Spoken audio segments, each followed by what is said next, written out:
강지원은 늘 조용한 사람이었다. 감정을 크게 드러내지도 않고 누구를 원망하지도 않았다. 중학교 미술 교사로 10년 넘게 아이들을 가르치며 살아왔다. 그녀는 단순한 일상을 사랑했다. 남편과 아들, 퇴근 후 찻잔 하나, 창밖에 내리는 눈, 올 그게 전부였고 충분했다. 그러나 그 모든 것은 겨울 초입, 눈이 내리기 시작하던 어느 날 저녁, 완전히 무너졌다. 그날도 평소처럼 학교 수업을 마치고 집에 돌아온 지호는 현관 앞에 놓인 여행용 가방을 발견했다. 남편의 것이었다. 잠시 뒤 현관문이 열리고 남편이 들어왔다. 평소와는 다른 차가운 얼굴로. 지금 뭐 하는 거야? 지호는 담담하게 물었다. 남편은 가방을 든 채 고개를 들지 않고 말했다. 더는 이 집에 머물 수 없어. 무슨 말이야? 미안해. 나 다른 사람을 사랑하게 됐어. 그리고 그 사람은 아이를 가질 수 있어. 순간 지원의 머릿속이 하얘졌다. 뭐라고? 남편은 그제야 고개를 들었다. 눈빛엔 연민이 가득했다. 넌 좋은 아내야. 하지만 난 더 이상 널 사랑하지 않아. 지원은 울지도 소리치지도 않았다. 대신 그녀는 조용히 방문을 닫고 아들 현우의 방으로 들어갔다. 아이는 바닥에 누워 색연필로 무언가를 그리고 있었다. 하늘색 배경에 엄마와 아빠, 그리고 자신이 손을 잡고 서 있는 그림. 엄마, 나중에 이 그림 액자에 넣자. 현우가 방긋 웃으며 말했다. 지호는 그저 고개를 끄덕였다. 그러나 눈에 맺힌 눈물은 뺨을 타고 흘러내리고 있었다. 이틀 후 병원에서 청천벽력 같은 소식이 들려왔다. 현우가 자주 코피를 흘리고 기운 없어 보이자 병원에 데려갔는데 의사는 표정을 굳히고 말했다. 객혈병입니다. 급성 림프 구성 백혈병. 지호는 눈을 깜빡였다. 객혈병. 이요? 네, 치료는 가능합니다. 하지만 장기적인 항암 치료가 필요합니다. 그 순간 무너진 것은 단지 그녀의 마음만이 아니었다. 삶 전체가 무너지는 소리였다. 남편은 이미 떠났고 이제 그녀에게 남은 것은 병상 위에서 시들어가는 어린 아들뿐이었다. 치료는 시작되었지만 현우의 상태는 빠르게 악화되었다. 항암제의 부작용으로 머리카락이 빠지고 체중은 줄어들었다. 하지만 아이는 힘든 내색 없이 늘 엄마를 안심시켰다. 엄마, 나 괜찮아. 나 슈퍼히어로니까.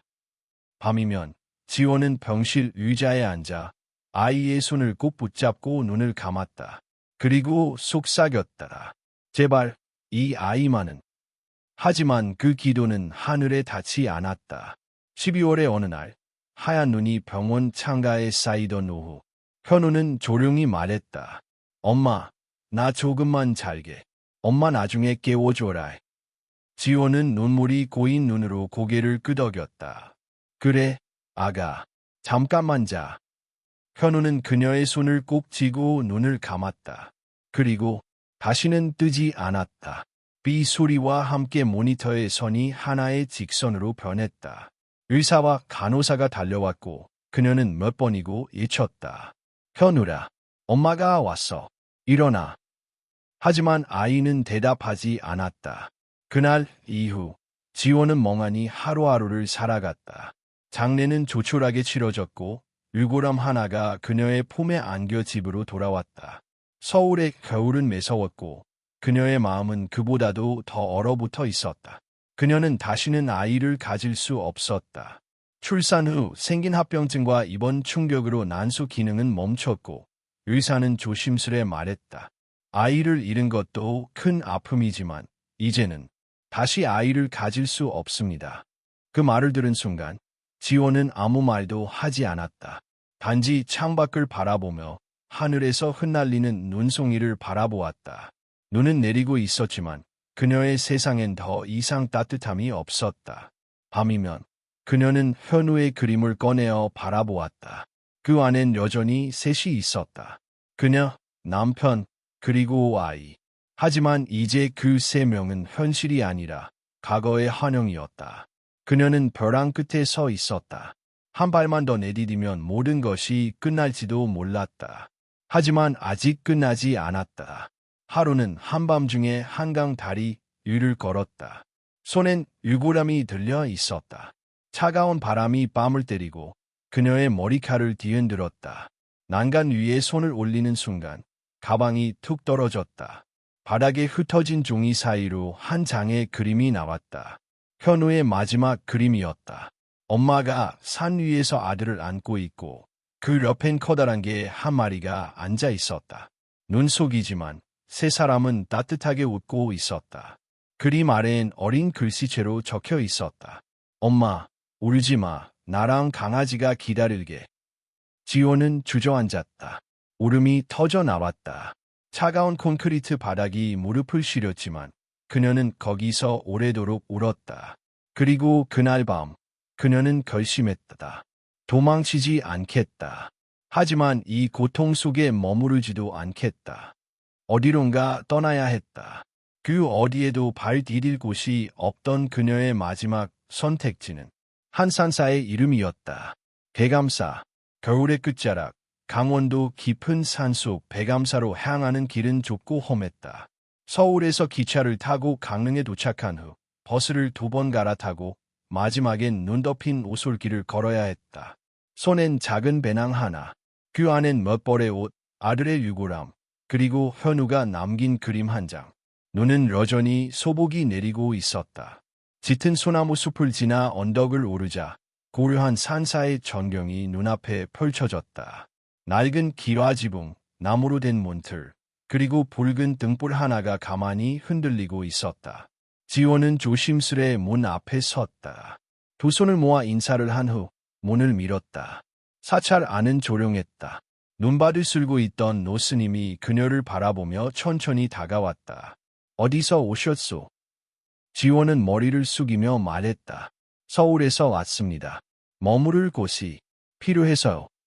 노스님은 그녀를 잠시 바라보다가 고개를 끄덕였다. 이곳은 도망치는 곳이 아니라 돌아오는 곳입니다. 그 사실만 안다면 머물 수 있소. 그날 밤 지호는 빈 방 하나를 배정받았다.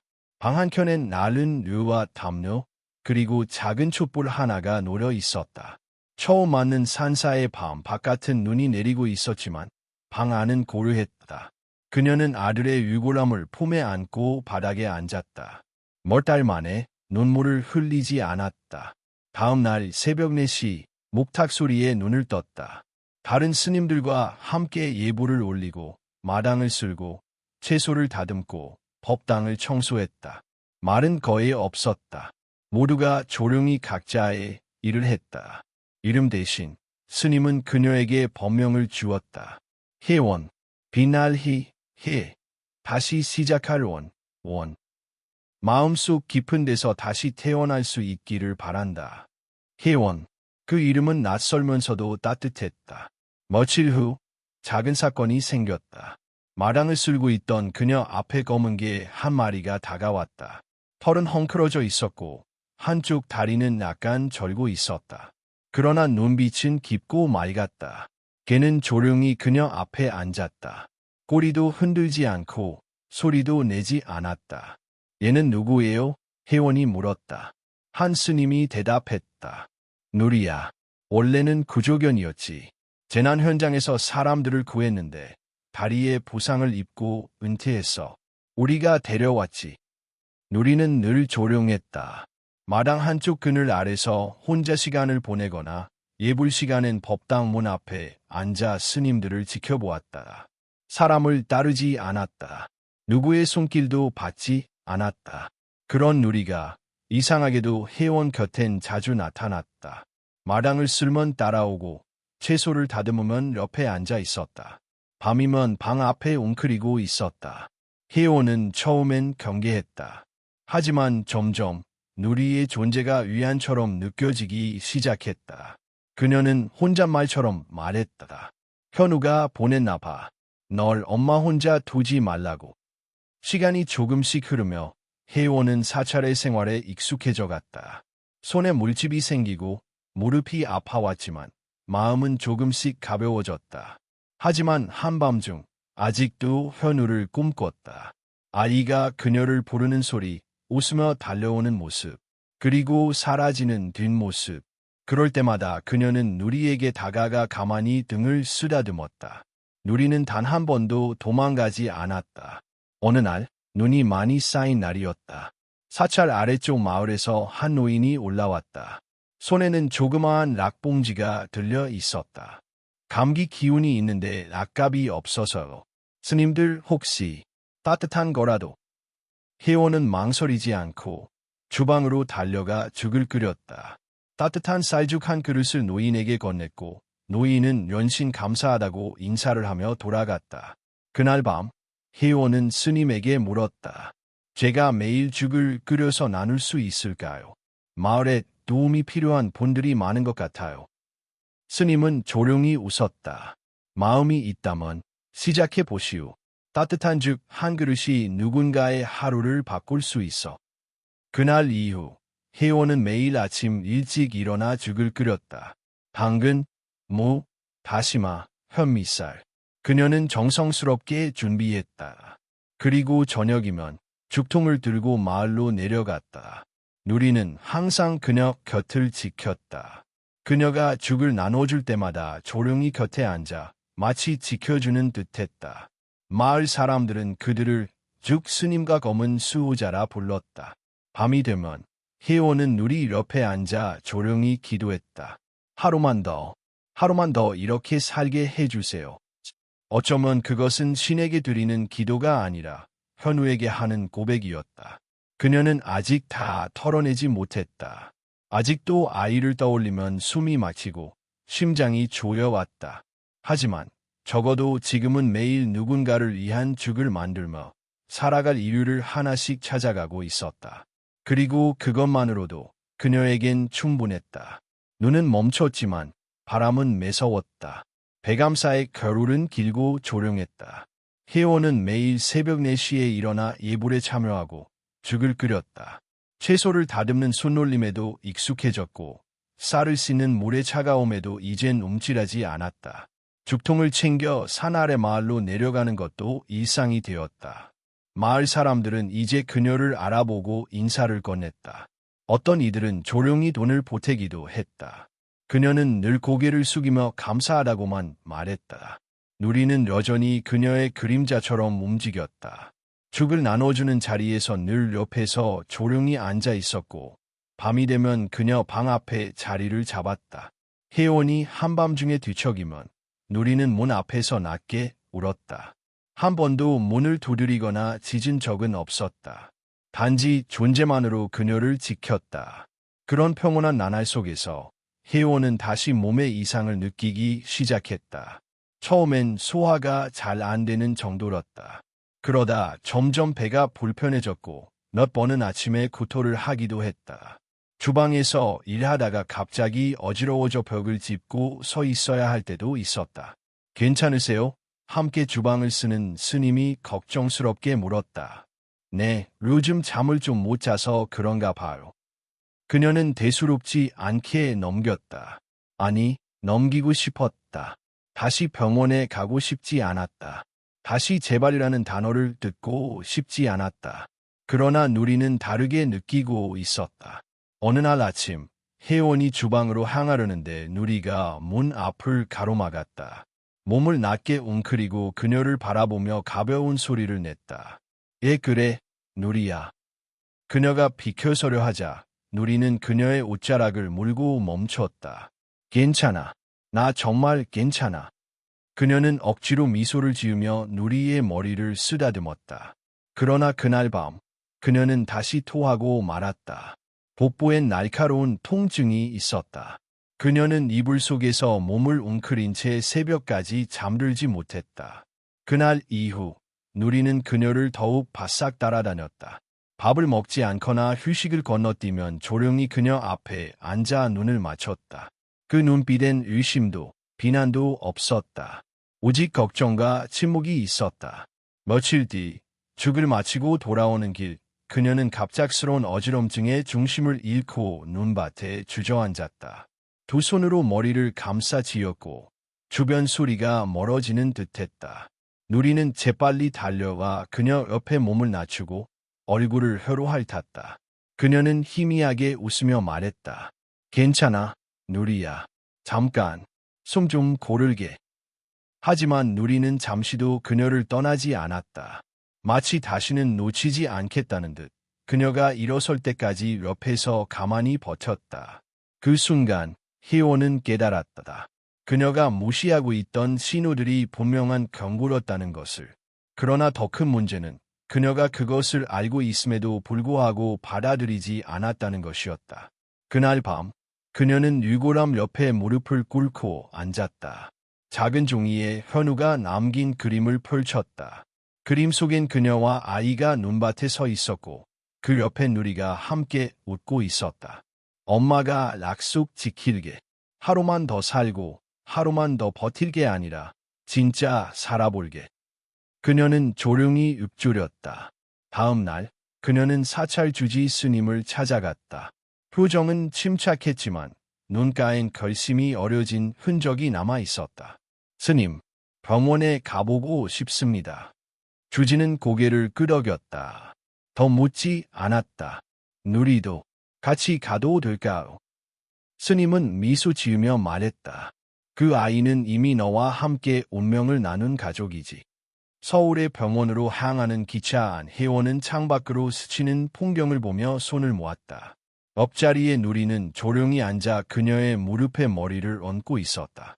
기차는 조용히 달렸다.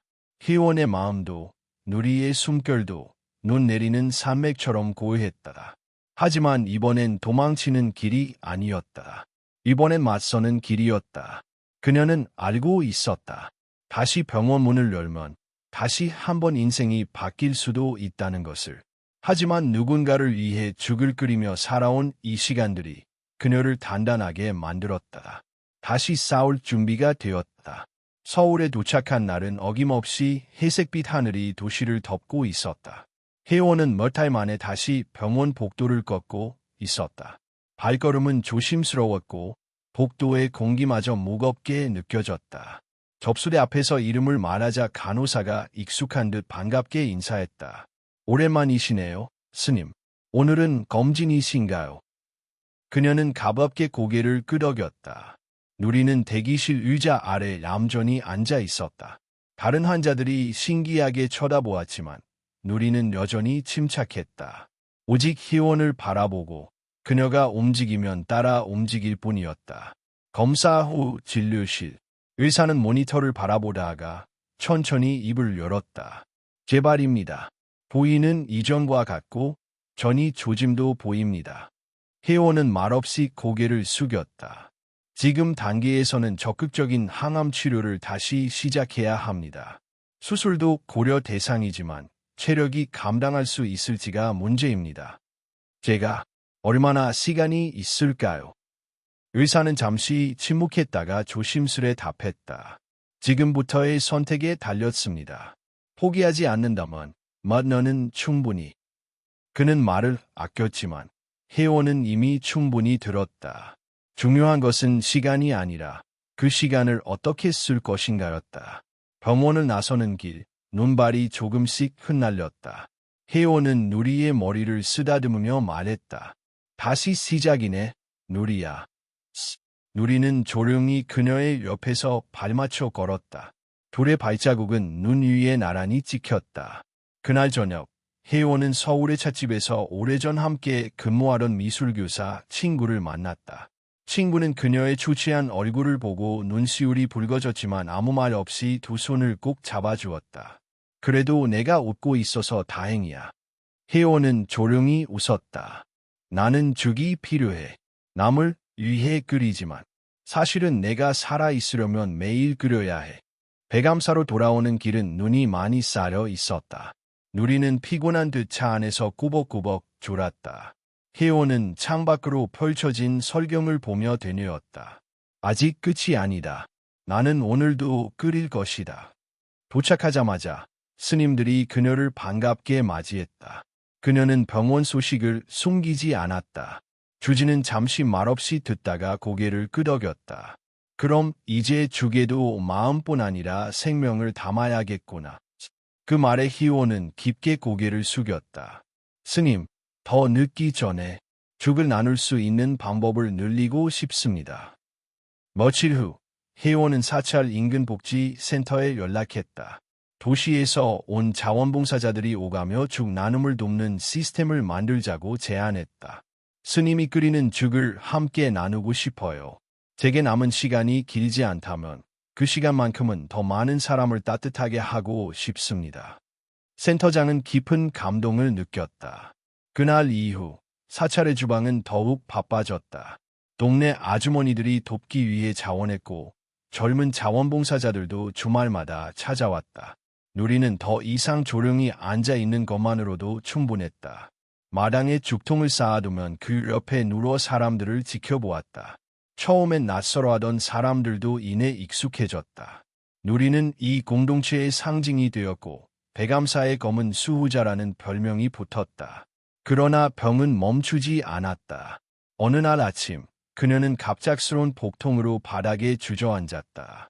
손에 들고 있던 국자를 떨어뜨리고 입을 앙다문 채 통증을 참았다. 누리가 가장 먼저 달려왔다. 그녀의 얼굴을 핥고 주방 입구에서 연달아 짖었다. 다른 스님들이 달려왔고 혜원은 간신히 자리에서 일어났다. 괜찮습니다. 조금만 쉬면 돼요. 하지만 얼굴은 창백했고 이마엔 식은 땀이 흘렀다. 결국 그녀는 주지의 권유로 방에 누웠고 주방은 당분간 다른 이들에게 맡기기로 했다. 누리는 밤새 그녀의 방 앞을 지켰다. 새벽까지 눈을 감지 않고 조용히 숨을 쉬며 있었다. 창밖엔 다시 눈이 내리고 있었고 어둠은 산을 덮고 있었다. 그 밤 희원은 누리에게 속삭였다. 내가 다시 죽을 끓일 수 있을까? 하루만 더 몸이 버텨준다면 나는 계속할 거야. 그녀는 그렇게 다짐했다. 다음 날 아침 기적처럼 통증은 조금 가라앉았다. 그녀는 힘겹게 일어나 주방으로 향했다. 스님들과 자원봉사자들이 그녀를 말렸지만 그녀는 고개를 저었다. 이 죽은 제 치료예요. 끓이지 않으면 저는 아플 거예요. 그 말을 듣고 아무도 더는 막지 않았다. 그날 저녁 그녀는 손에 힘을 담아 죽을 저었다. 국자 하나마다 담긴 것은 쌀이나 야채가 아니라 살아있는 마음이었다.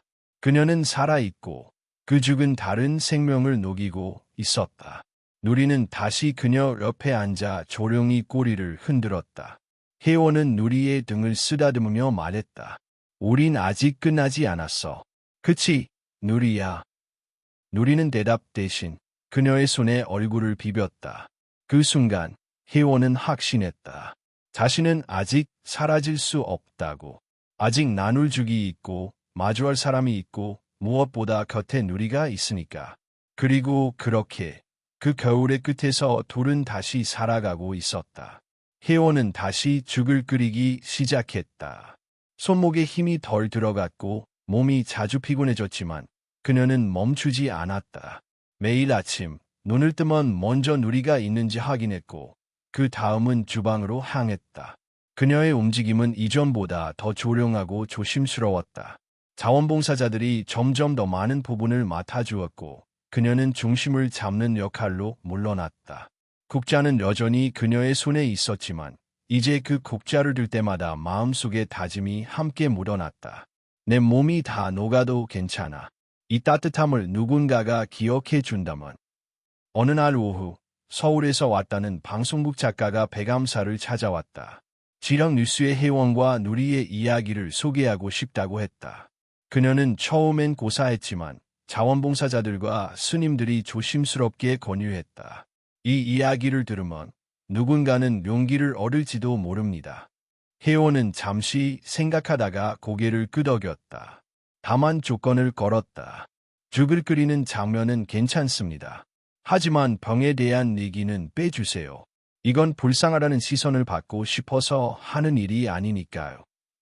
작가는 고개를 숙이며 약속했다.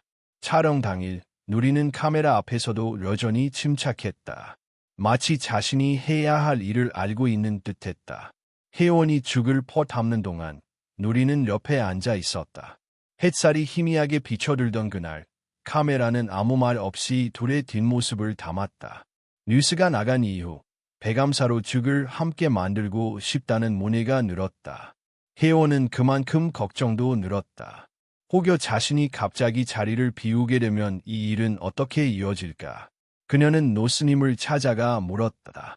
스님, 제가 만약 여기 없게 되면 죽 나눔은 계속될 수 있을까요? 스님은 잠시 그녀의 얼굴을 바라보다가 말했다. 그대의 마음을 배운 사람들이 있다면 그 일은 스스로 길을 찾아갈 것이오. 죽은 손으로 끓이는 것이 아니라 마음으로 끓이는 것이니까. 그 말에 그녀는 처음으로 조금 마음이 놓였다. 하지만 몸은 점점 신호를 보냈다. 하루는 저녁 예불 후 돌아오는 길, 그녀는 계단을 오르다 중심을 잃고 무릎을 꿇었다. 누리가 즉시 달려와 그녀 옆에 앉았고 그녀는 누리의 목을 잡고 숨을 고르며 버텼다. 스님들이 부축해 방으로 데려갔고 그녀는 다음 날까지 눕지 않을 수 없었다. 창문 밖엔 다시 눈이 내리고 있었다. 내가 언제까지 이겨낼 수 있을까? 그녀는 혼잣말로 속삭였다. 그 순간 방문 앞에서 조용한 소리가 들렸다. 누리였다.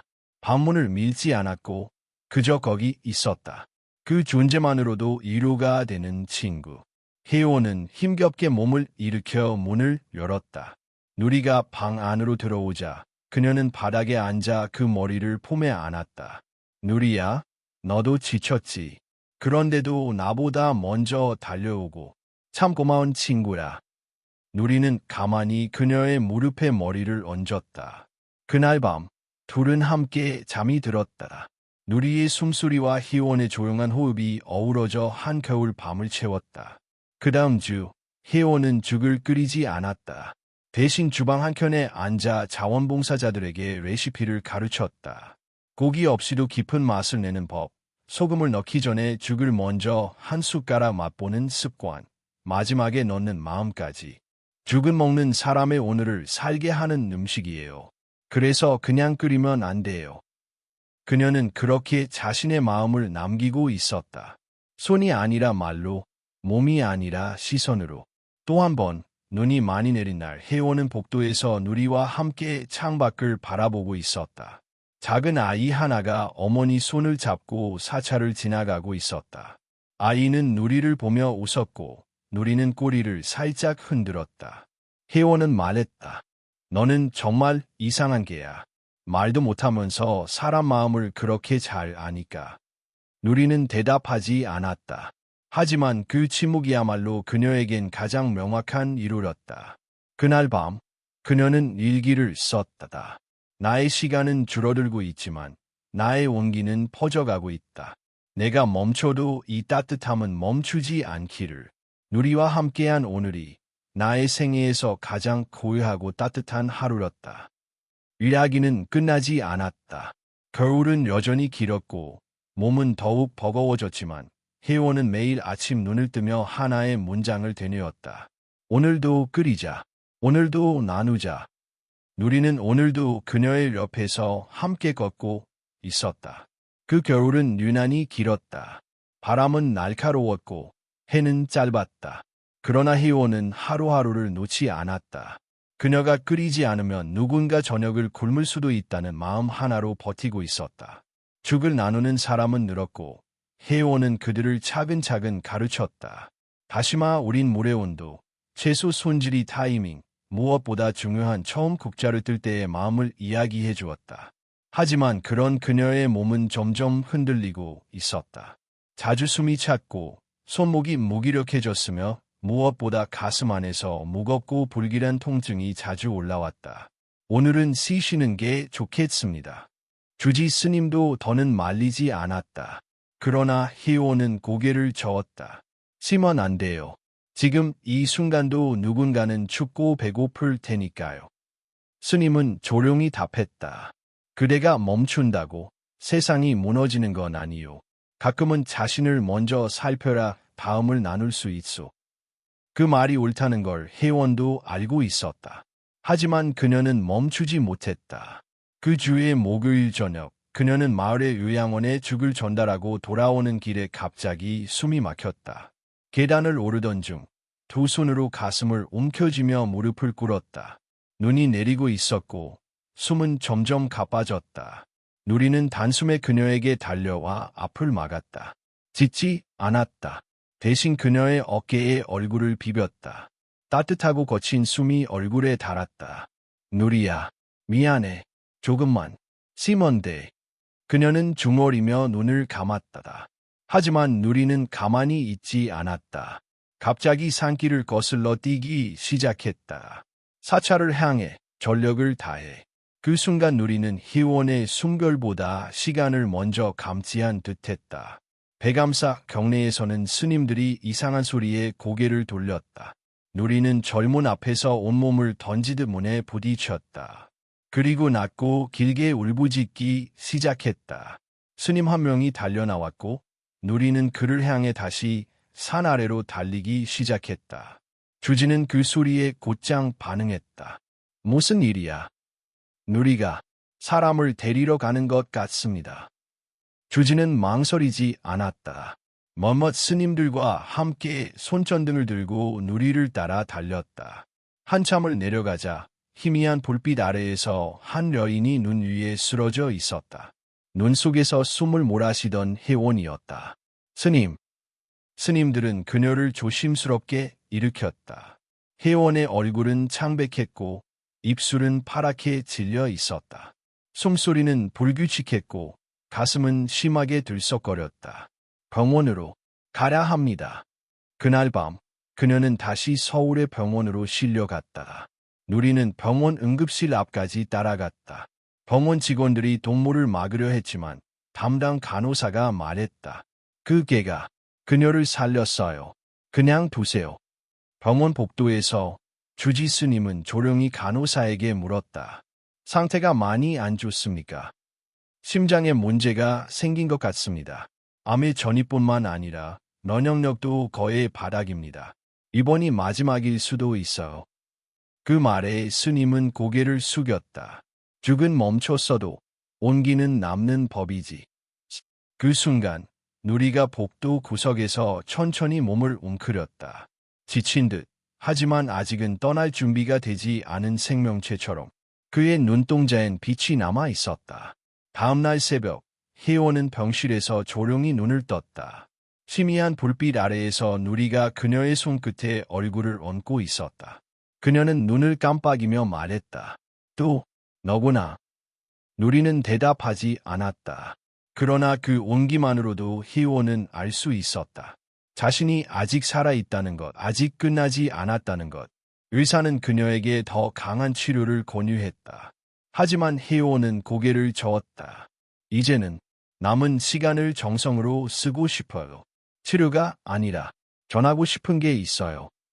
의사는 더는 말리지 않았다. 그는 이해하고 있었다. 어떤 생에는 시간보다 더 소중한 것이 있다는 걸. 백암사로 돌아오는 길, 그녀는 누리와 함께 눈밭을 걸었다. 힘겨운 숨결, 약해진 다리, 하지만 마음은 오히려 더 단단했다. 사찰에 도착하자 스님들이 조용히 맞이했다. 누구도 무슨 일이 있었는지 묻지 않았다. 대신 그녀의 손을 꼭 잡아주었다. 그날 밤, 혜원은 다시 죽을 끓이지 않았다. 대신 어린 자원봉사자들에게 둘러싸여 조용히 끓는 냄비를 바라보았다. 내일은 조금 더 진하게 끓이자. 추위가 더 올 것 같아. 누리는 그녀의 옆에 앉아 고개를 기대었다. 그녀는 그 머리를 쓰다듬으며 조용히 속삭였다. 우리가 지킬 수 있는 생명이 하나라도 있다면 이건 가치 있는 일이야. 그렇지, 누리야. 누리는 천천히 꼬리를 흔들었다. 말없이, 조용히, 그러나 단단하게. 그 밤, 사찰의 불빛은 눈 위에서 더욱 또렷했다. 그리고 혜원과 누리는 한 걸음 한 걸음, 끝이 아닌 여명으로 걸어가고 있었다. 그날 아침, 백암사의 하늘은 유난히 맑았다. 밤새 눈이 내린 후, 나무 위에는 하얀 소미불 같은 눈이 소복히 쌓여 있었고, 경내는 새하얀 평온함에 잠긴 듯했다. 하지만 그 평온은 오래가지 않았다. 혜원은 다시 주방에 섰다. 그녀의 손은 미세하게 떨리고 있었고 눈 아래에는 어두운 그림자가 깊게 드리워져 있었다. 최근 며칠 사이 그녀의 체력은 눈에 띄게 떨어졌고 통증은 자주 찾아왔다. 하지만 그녀는 여전히 매일 아침 죽통 앞에 섰다. 오늘도 끓일게요. 자원봉사자들이 염려 섞인 눈빛을 보냈지만 누구도 말릴 수 없었다. 그녀는 국자 하나를 들고 조용히 죽을 휘저었다. 다시마 육수에 찹쌀, 당근, 무, 표고버섯, 냄비에서 피어오르는 김은 온기와 생명의 냄새였다. 그녀의 등 뒤에서 누리가 조용히 지켜보고 있었다. 그날 저녁 죽 배달을 마치고 돌아오는 길 날씨는 급격히 변했다. 바람이 세차게 불고 눈발은 점점 거세졌다. 혜원은 누리와 함께 사찰로 돌아오려 했다. 하지만 오르막길 중턱에서 다리가 풀리듯 무너졌다. 순간 숨이 거칠게 들이켜졌다. 심장이 킁 하고 울리며 가슴 안에서 무언가 터질 것 같았다. 그녀는 손으로 나무 기둥을 짚고 간신히 서 있으려 했지만 이내 무릎을 꿇고 말았다. 손끝이 저려오고 시야가 흔들렸다. 안 돼. 지금은 안 돼. 그러나 몸은 말을 듣지 않았다. 주저앉은 그녀는 그대로 눈 위에 몸을 맡겼다. 누리는 그녀 곁으로 다가와 몸을 웅크렸다. 그녀의 어깨에 이마를 붙이고 낮게 울부짖었다. 그 소리는 조용했지만 단호했다. 그 어떤 경중보다 날카롭게 그녀의 귀에 꽂혔다. 누리는 갑자기 일어섰다. 그녀가 말릴 틈도 없이 눈길을 향해 달려나갔다. 그 방향은 사찰이었다. 혜원은 누리의 뒷모습을 흐릿한 눈 사이로 바라보았다. 내 다리를 힘껏 움직이며 산길을 오르는 그 작고 늙은 생명체. 마치 다시는 돌아오지 못할 것처럼 몸을 던지는 모습에 그녀의 가슴 깊은 곳이 찢어지는 듯 아팠다. 가지마. 괜찮아. 하지만 누리는 멈추지 않았다. 배감사 경례. 늦은 예불을 마치고 돌아가던 스님들이 갑작스러운 짖음소리에 멈춰 섰다. 사찰 앞에 서 있던 누리가 문을 발로 차듯 밀고 있었다. 헉헉거리며 숨을 몰아쉬던 그 눈빛엔 다급함이 가득했다. 또 무슨 일이야, 누리야? 주지 스님이 먼저 다가왔다. 누리는 그의 옷자락을 물며 끌기 시작했다. 몇 번이고 절박하게. 결국 스님은 신발을 신고 따라 나섰고 다른 도명의 스님도 뒤를 이었다. 눈길을 따라 내려가던 도중 그들은 쓰러져 있는 혜원을 발견했다. 그녀는 반쯤 의식을 잃은 채 눈 속에 파묻혀 있었다. 스님.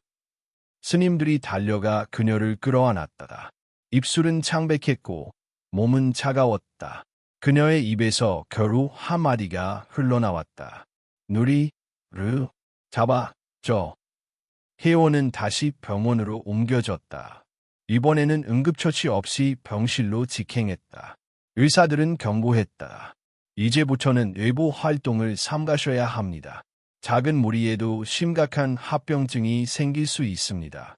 심장과 간 수치도 매우 위험한 수준입니다. 그러나 그녀는 조용히 말했다. 그럼에도 불구하고 저는 다시 돌아갈 겁니다. 의사는 놀란 눈빛으로 그녀를 바라보았다.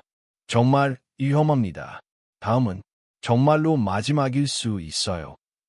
혜원은 고개를 끄덕였다. 알아요. 하지만 죽을 끓이는 일은 제 호흡이에요. 그걸 멈추면 저도 멈출 것 같아서요. 며칠 후 그녀는 퇴원했다. 누리는 병원 문 앞에서 그녀를 기다리고 있었다. 그녀가 나오자 꼬리를 살짝 흔들었지만 곧장 그녀 옆에 앉아 조용히 고개를 숙였다. 혜원은 누리의 머리를 쓰다듬었다. 너도 이제 많이 지쳤지. 그런데 왜 나보다 먼저 포기하지 않니? 누리는 여전히 조용했다. 대신 혜원의 손에 얼굴을 기대었다. 그 따뜻한 온기가 말로 하지 않아도 전해졌다.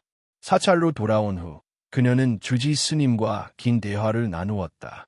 병세에 대한 것, 죽을 어떻게 이어갈 것인지, 자신이 할 수 있는 것과 없는 것.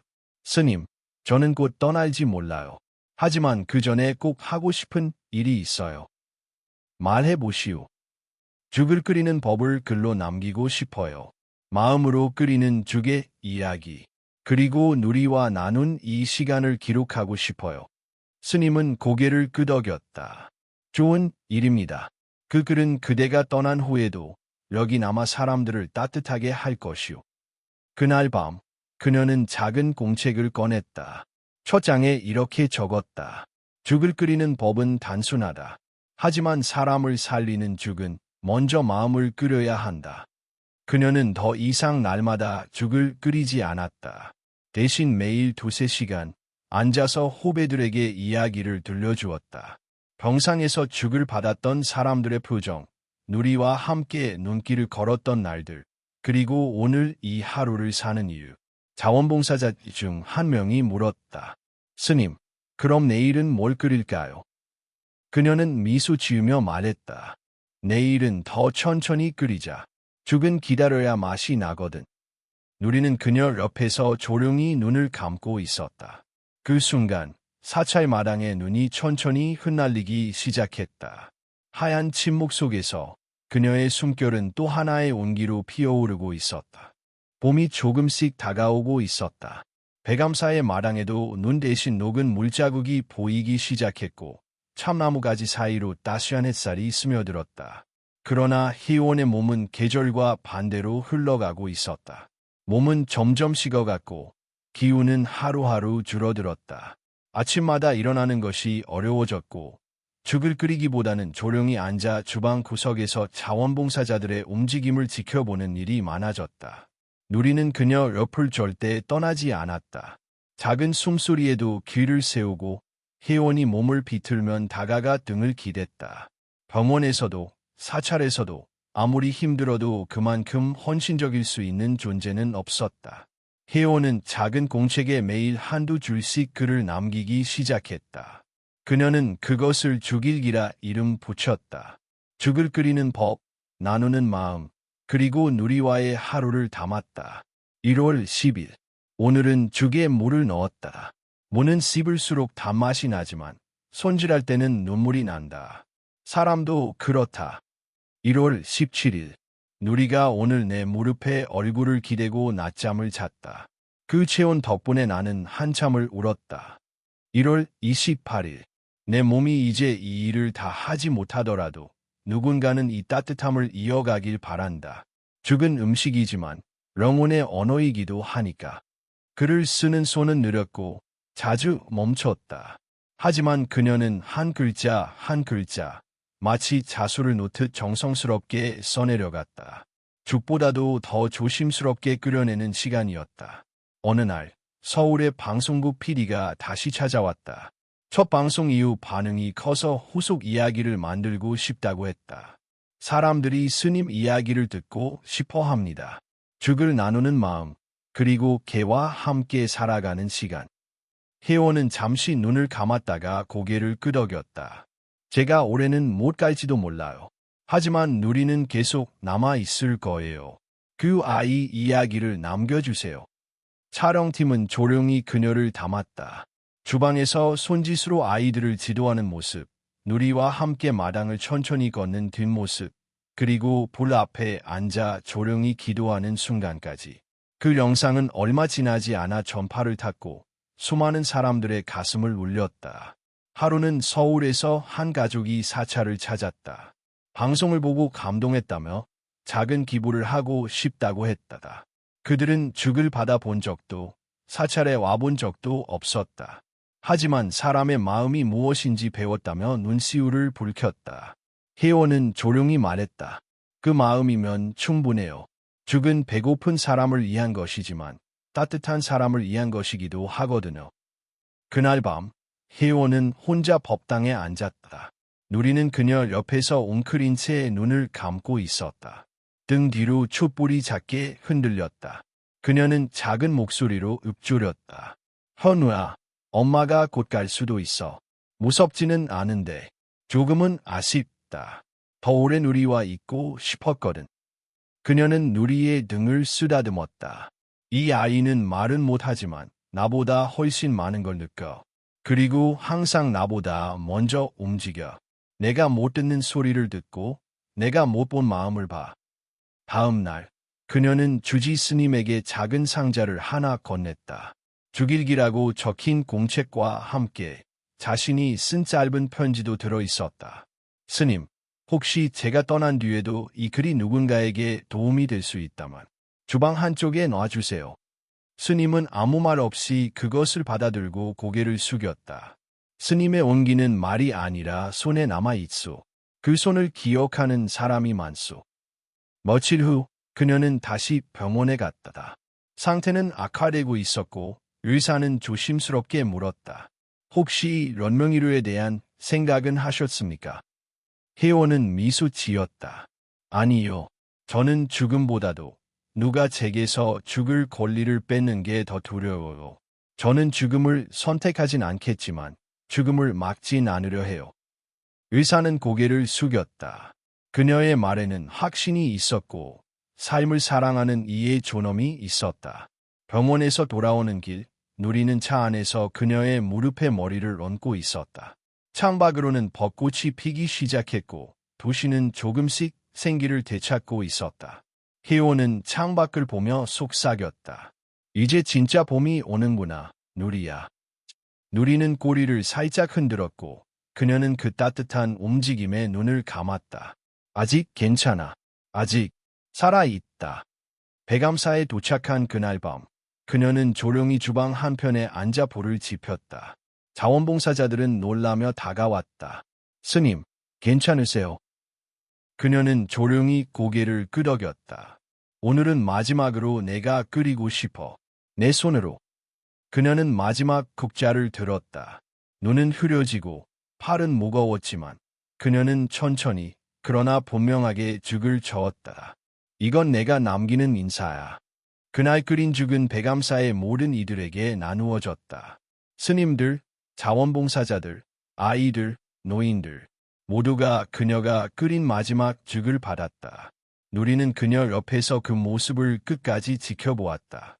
그날 밤 그녀는 누리와 함께 마당의 평상에 앉았다. 별빛이 반짝였고 산속엔 바람도 멈춘 듯했다. 누리야, 만약 내가 사라져도 넌 여기 남아서 이 따뜻함을 기억해 줄래? 누리는 그녀의 무릎 위에 머리를 얹었다. 천천히, 조용히, 그러나 아주 단단하게. 그 순간 그녀는 알았다. 아무 말 없어도 이 아이는 자신을 영원히 기억해 줄 거라는 걸. 봄은 완연했다. 백암사 뒤뜰에는 매화꽃이 피고 있었고 계곡에는 흐르는 물소리가 부드럽게 들려왔다. 그러나 자연의 생기는 혜원의 몸에 도달하지 못했다. 그녀의 걸음은 눈에 띄게 느려졌고 숨은 자주 가빠졌다. 눈빛은 여전히 맑았지만 그 맑음은 언젠가 떠날 사람의 준비된 고요함처럼 보였다. 그녀는 더 이상 죽을 끓이지 않았다. 국자 대신 연필을 들고 앉아 자신의 기록을 정리하고 있었다. 누리는 항상 그녀 옆에 있었다. 그녀가 앉으면 바닥에 눕고 그녀가 기침을 하면 조용히 얼굴을 들었다. 스님들이 말하곤 했다. 누리는 마치 심장을 따라 숨 쉬는 것 같다. 4월의 어느 날 혜원은 한참을 자리에 누워 일어나지 못했다. 식사도 거르고 한마디 말도 없었다. 누리는 방문 앞에서 조용히 앉아 있었다. 자원봉사자들이 아무리 불러도 반응하지 않았다. 누리의 시선은 오직 문 안을 향해 있었다. 주지 스님이 찾아왔다. 문을 열고 안으로 들어간 그는 혜원이 힘겹게 숨을 쉬고 있는 것을 보았다. 그녀는 마른 입술로 미소를 지었다. 스님, 오늘은 조금 힘드네요. 괜찮소. 숨쉬는 것만으로도 충분하오. 스님은 그녀의 손을 잡았다. 그 손은 차갑고 작았다. 마치 이 세상에 남아있는 실핏줄을 하나하나 끊어내려는 듯 딱해져 있었다. 죽일기는 다 정리하렸소. 네, 마지막 장엔 누리의 이야기를 적었어요. 제가 없을 때를 대비해서. 누리는 알고 있을 것이오. 그 순간 문턱 너머에서 누리가 낮게 울었다. 아주 짧고 그러나 깊은 울음이었다. 마치 모든 것을 이해했다는 듯한. 밤이 되었다. 스님들과 자원봉사자들은 조용히 돌아갔고 방 안엔 혜원과 누리만이 남았다. 혜원은 누리의 얼굴을 바라보며 천천히 손을 내밀었다. 누리는 조심스럽게 다가와 그녀의 손등에 머리를 얹었다. 누리야, 우리가 만난 날 기억나? 누리는 눈을 감은 채 그녀의 손 위에서 숨을 쉬었다. 그 따뜻함이 아직 남아있다는 것만으로도 혜원은 이안을 받았다. 너는 내가 말을 하지 않아도 항상 먼저 알았지. 내가 아플 때도, 슬플 때도, 웃을 때도, 말하지 않아도 내가 제일 먼저 알았어. 그녀는 잠시 숨을 골랐다. 이제 말 한마디가 길게 이어지지 않았다. 그러나 입술을 떼는 일만은 멈추고 싶지 않았다. 현우한테도 엄마가 괜찮다고 전해줘. 그리고 말해줘. 엄마는 지금 아주 좋은 친구랑 같이 있어서 외롭지 않다고. 그날 새벽, 혜원은 잠시 숨을 골랐다. 마치 꿈을 꾸는 듯한 얼굴로 미소 지었다. 누리는 그녀 옆에 꼭 붙어 누워 눈을 감은 채 조용히 숨을 쉬고 있었다. 그 숨결이 그녀의 뺨을 스치고 그녀의 마지막 온기를 지켜주고 있었다. 아침 해가 천천히 산 너머에서 떠올랐다. 새들이 울기 시작했고 사찰 마당엔 이슬이 내려앉았다. 누리는 미동도 없이 그녀의 곁을 지켰다. 조용히 방문을 연 주지 스님은 그 장면을 보았다. 혜원은 눈을 감고 있었다. 고요하고 단정한 얼굴이었다. 마치 더 이상 이 세상에 머무를 이유를 다 채우고 스스로 길을 떠난 듯한 모습. 스님은 무릎을 꿇고 천천히 합장했다. 극락왕생 하시옵소서. 혜원 스님. 그의 말에 누리는 아주 천천히 고개를 들었다. 그리고 일어나지 않았다. 여전히 그녀의 손등 위에 머리를 얹은 채 그 자리에 머물렀다. 아무도 그 자리에 다가가지 않았다. 며칠 후 사찰에선 작은 다비식이 열렸다. 장엄하지 않았고 조용했으며 무겁지 않았다. 모두가 알았다. 그녀가 떠난 것이 아니라 그녀의 온기가 다른 방식으로 남았다는 것을. 누리는 화장터까지 동행했다. 마지막 순간까지 그녀의 유골함 앞에 앉아 있었다. 불길이 올라가고 하얀 연기가 산 너머로 퍼져갈 때 누리는 울지 않았다. 그저 눈을 감고 입을 다문 채 산을 바라보았다. 사흘 후 스님들은 그녀의 방을 정리하며 죽일 길을 찾아냈다. 노란 공책 한 권, 그리고 그 안에는 자필로 쓰인 마지막 문장이 남아 있었다. 내가 끓인 죽보다 더 따뜻했던 것은 너였다, 누리야. 내가 날 지켜준 시간만큼 나도 누군가의 삶을 따뜻하게 했기를. 그 문장을 읽은 주지 스님은 조용히 말했다. 이 책은 주방에 두겠습니다. 죽을 끓이려는 이들 누구나 먼저 마음을 끓이게 되도록. 그날부터 백암사의 주방 한쪽엔 조그마한 나무 받침대가 생겼다. 그 위에 죽일기가 놓여 있었고 첫 장엔 이렇게 쓰여 있었다. 이 죽은 한 사람의 생명에서 시작되었고 많은 사람의 따뜻함으로 이어집니다. 그리고 누리. 그는 더 이상 젊지 않았다. 발걸음은 느렸고 눈도 흐려졌다. 그러나 매일 아침 그는 여전히 주방 문 앞에 앉았다. 죽을 끓이는 냄비 소리가 들리면 꼬리를 살짝 흔들었고 국자 휘젓는 소리에 맞춰 눈을 감았다. 모두가 그를 이해했다. 누리는 여전히 그녀 곁에 있는 것이다. 한 사람의 삶은 끝났지만 그 사랑은 계속되고 있었다. 혜원이 세상을 떠난 지 어느덧 100일이 지나고 있었다. 백암사는 이전과 다름없이 새벽 종소리로 하루를 시작했고 자원봉사자들은 여전히 주방에서 죽을 끓였다. 그러나 모두가 알고 있었다. 그 죽의 척김에는 더 이상 그녀의 손이 닿지 않는다는 것을. 그렇지만 이상하게도 죽은 여전히 따뜻했다. 그녀가 남긴 노란 공책, 죽일기는 이제 죽을 끓이기 전에 꼭 한 번씩 넘겨보는 책이 되었다. 페이지마다 스민 글자들이 마치 기도를 담고 있는 듯 조용한 울림을 전했다. 죽을 너무 진하게 끓이지 마세요. 악해진 이들에게는 무거운 죽보다 부드러운 온기가 더 낫습니다. 당근은 너무 일찍 넣지 말고 마지막 5분에 넣으면 단맛이 살아나요. 그리고 마지막 장에는 여전히 그 문장이 있었다. 내가 끓인 죽보다 더 따뜻했던 것은 너였다, 누리야. 누리는 여전히 그 자리에 있었다. 마당 끝 뻐나무 아래 혜원이 생전에 자주 앉던 나무 평상곁 어느 누구도 그 자리를 차지하지 않았다. 누리는 그곳에 조용히 앉아 바람을 맞고 쭉 내음이 퍼질 때마다 고개를 들었다. 이따금 방문객들이 그를 쓰다듬으려 다가오면 누리는 조용히 꼬리를 흔들었지만 그 이상은 하지 않았다. 마치 어떤 선을 그어둔 듯 누리는 딱 그 거리만을 허용했다. 그는 여전히 기다리는 중이었다. 하지만 더 이상 슬픔에 머무르지 않았다. 단지 어떤 것을 지키는 그런 존재로 남아 있었다. 하루는 한 소녀가 백암사를 찾았다. 머리를 짧게 자른 12살쯤의 아이였다. 자원봉사자들과 함께 온 소녀는 무릎 아래로 의족을 끼고 있었다. 아이는 조용히 주방을 서성이다가 누리를 발견했다. 이 강아지, 혼자예요. 한 스님이 대답했다. 아니, 누구보다 큰 사랑을 받았던 친구지. 그리고 그 사랑을 지키고 있어. 아이는 조심스럽게 누리 옆에 앉았다. 누리는 처음엔 아이를 바라보더니 이내 고개를 돌렸다. 하지만 아이가 조용히 손을 내밀자 누리는 천천히 몸을 기댔다. 아이의 눈에 눈물이 고렸다. 저도 누군가의 따뜻함이 되고 싶어요. 그날 이후 아이는 매주 토요일마다 사찰에 왔다. 죽을 끓이는 법을 배웠고 누리와 산책을 했으며 혼자만의 시간을 가졌고 아주 조금씩 웃는 법을 배워갔다. 누리는 마치 그 아이를 알아보는 듯 따라다녔다. 두 존재는 말이 없었지만 서로의 곁을 자연스럽게 지켰다. 가을이 다가왔다.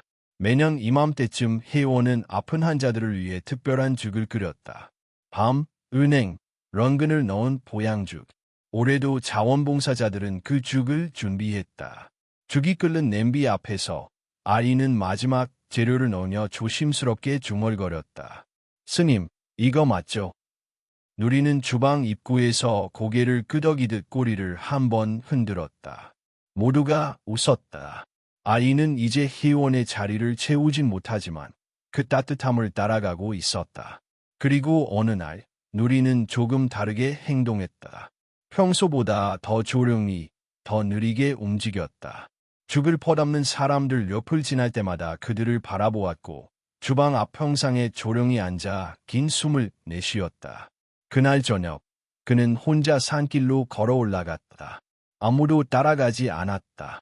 누구도 막지 않았다. 밤이 지나고 아침이 되었다. 스님들이 산길을 올라가니 벚나무 한 그루 아래에서 누리가 조용히 누워 있었다. 눈은 감겨 있었고 표정은 아주 평온했다. 그 자리는 바로 혜원이 생전에 마지막으로 누리와 함께 앉았던 그 자리였다. 사찰 사람들은 모두 알았다. 누리는 단지 개가 아니었다. 그는 한 사람의 인생을 지켜낸 증인이었고 마음을 이어준 다리였으며 삶과 죽음을 연결하는 조용한 기도와도 같은 존재였다. 누리의 옆에 작은 비석이 세워졌다. 누리, 진심을 먼저 알아보니. 그리고 그 아래 작은 문구가 새겨졌다. 사람보다 먼저 울고 사람보다 오래 기다려준 친구. 그 후 백암사의 쭉 나눔은 계속되었다. 새롭게 온 사람들도 지나가는 이들도 모두 죽일 길을 펼쳐 읽었다. 그곳엔 사람의 체온보다 따뜻한 언어들이 있었다. 계절이 다시 돌고 또 다른 봄이 찾아왔을 때 그 12살이었던 소녀는 사찰에 머물기로 결심했다. 이제는 머리가 길었고 표정도 부드러워졌다. 스님, 이제 저도 누군가에게 죽을 끓여주고 싶어. 그녀는 말했다. 스님은 고개를 끄덕이며 말했다. 그대 손에 따뜻함이 있다면 이미 충분하오. 이야기는 거기서 끝나지 않았다. 누군가의 삶이 이어질 때마다, 누군가의 기억이 전해질 때마다 죽은 다시 끓었다. 눈물은 눈물이 아닌 맛으로 기억되었고 그 따뜻함은 수백 그릇의 온기로 퍼졌다. 그리고 어딘가 말은 없지만 마음을 먼저 알아보는 존재가 또 있을지 모른다. 왜냐하면 이 세상에는 때때로 말 없는 생명이 말보다 깊은 사랑을 전하기 때문이다. 그 사랑이 있기에 우리는 다시 하루를 시작할 수 있다.